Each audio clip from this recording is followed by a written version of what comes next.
Ito kasi madalas siyang namamalimos dito sa spot na to. I got your coffee and a donut. Okay, brother, thank you. What's your name? You're always Shane. here. Shane, I'm Herbert. Thank you, Herbert.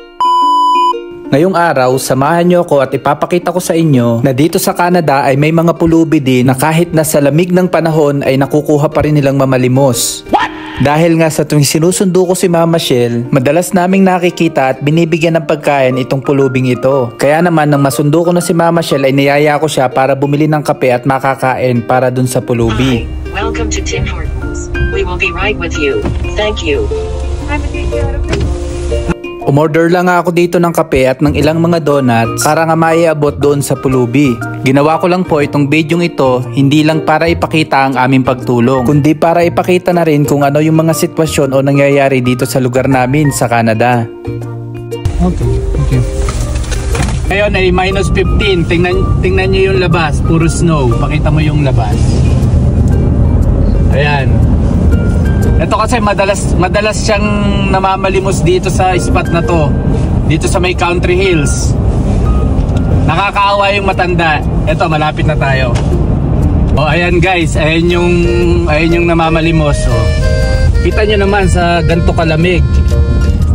Namamalimos siya. Bigyan natin siya ng saka ng kape.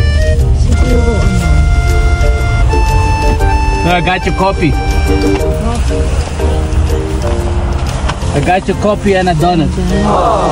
Hindi bababa sa 5 oras siyang namamalimos dito sa kalsada ng napakalamig. Madalas ko siyang nakikita dito sa may traffic lights, dito sa may exit ng Country Hills Boulevard. What's your name? You're always Shane. here. Shane, I'm Herbert. Thank you, Herbert.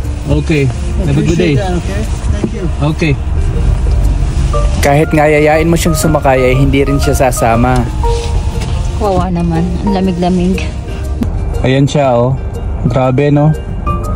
Kahit sobrang lamig oh, namamalimos siya. Kaya may kape na siya. Saka nakagaling na yung ulo niya. Oo, kuba na siya.